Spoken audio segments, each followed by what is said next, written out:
That was a long wait. After over a decade, Blizzard's StarCraft II is finally out, offering a lot that's familiar and a lot new. For the sequel, it seems Blizzard's general philosophy was to play it safe with its real-time strategy formula. You won't find any radically new gameplay mechanics here, and won't find any new races. It's still Protoss, Zerg, and Terran forces battling it out, with plenty of added elements to the old gameplay frame, a reworked single-player campaign, and insanely high production values. Blizzard's unwillingness to take a risk is only a minor complaint. While many might find the multiplayer portion to be intimidating considering how many skilled players are out there, StarCraft II also offers an impressively presented single-player campaign. This game, subtitled Wings of Liberty, is meant to be the first part of a trilogy and focuses on the Terran race. The tale follows outlaw Jim Raynor on a mission to overthrow a corrupt emperor. At first it seems a simple story, but quickly gets complicated by the arrival of a few familiar faces. It takes a while to gain momentum, and the personalities are fairly stereotypical, but considering the level of interaction and character development here is more comparable to a role-playing game than a real-time strategy title, it's not so hard to get swept up in the drama.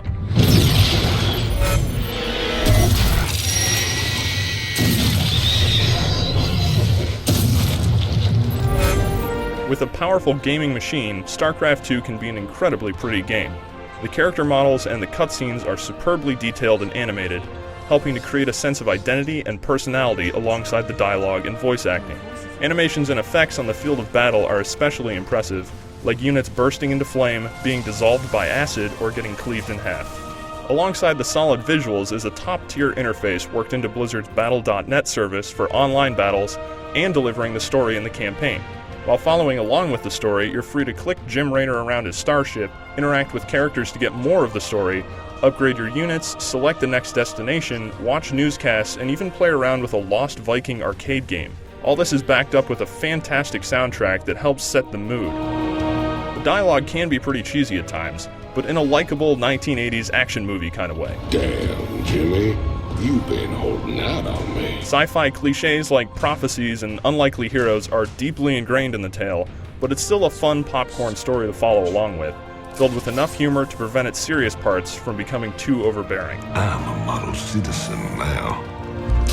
For those terrified of ever heading online, you should know Blizzard has built in a large number of tutorials and hints for total newcomers, as well as a structured challenge mode to help out with figuring out what units do what and what they're good for.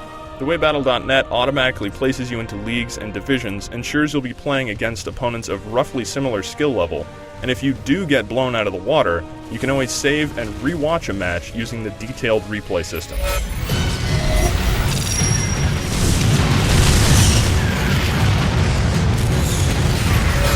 In StarCraft II, the gameplay differs quite a bit between single-player and multiplayer portions. In both, you'll still gather resources to build armies, but in the Wings of Liberty campaign, there are a host of units not included in the multiplayer. This is great news for fans, since it means the return of units like medics and firebats, and is good for everyone else since it means there'll be more choices when setting up your army. The real star of the story mode, though, is the mission design. Despite the large number of missions included here, Blizzard managed to make each feel unique, whether it's a wall of fire moving slowly across a map, missions with small groups of units where you use stealth to nuke enemy objectives, defense missions, and ones where you race against the clock, you'll always be tangling with different dynamic threats and pressures along with the enemy forces. Combined with all the upgrades and unlocks, it means you're being fed new challenges and abilities to keep the action exciting, as well as uncovering more parts of the story. Online, it's a whole different style of play. Protoss, Zerg, and Terran races are all playable here. The three factions are just as diverse as ever, retaining many of the mechanics that set them apart in the first place, as well as gaining plenty of new abilities. Learning all of the new tricks and tactics will keep you busy for a long time, and considering Battle.net's excellent automated league placement system, you get a good sense of how your skill is progressing.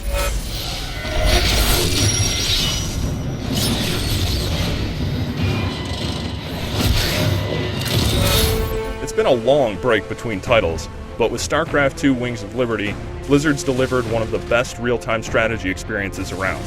It's very familiar, traditional territory, but even in its early stages is already precision-tuned, polished, and a lot of fun to play.